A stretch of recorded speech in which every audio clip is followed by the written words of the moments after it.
আপনারা সবাই জানেন যে আজকে এই অনুষ্ঠানটি প্রথমত দুটো বিষয়, এক 16ই ডিসেম্বর আমাদের বিজয় দিবস, এবং একই সাথে আপনাদের সাথে বহুদিন ছিলাম, 17 প্রায় 18 বছর আপনাদের সাথে ছিলাম, বাট আগামী 25 তারিখে ইনশাল্লাহ আমি দেশে চলে যাচ্ছি। সেজন্যই আপনাদের সাথে খুব শান্তভাবে আপনাদের সাথে দুটো কথা বলতে চাই। কিন্তু সবাই যদি হইচই করে তাহলে কথা কেমন করে বলবো? সেজন্য আপনারা যদি শান্ত হয়ে সবাই চুপ করে বসে পড়েন, অনেক খালি জায়গা আছে, যাদের চেয়ার নেই দয়া করে মাটিতে বসে পড়েন, তাহলে আমরা কথা শুরু করতে পারি। ধন্যবাদ সকলকে। আমি আশা করব 1 মিনিট কোনো যারা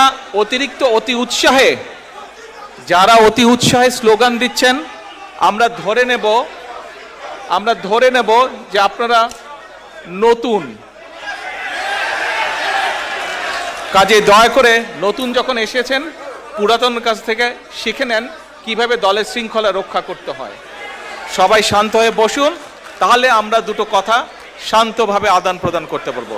ধন্যবাদ সকলকে।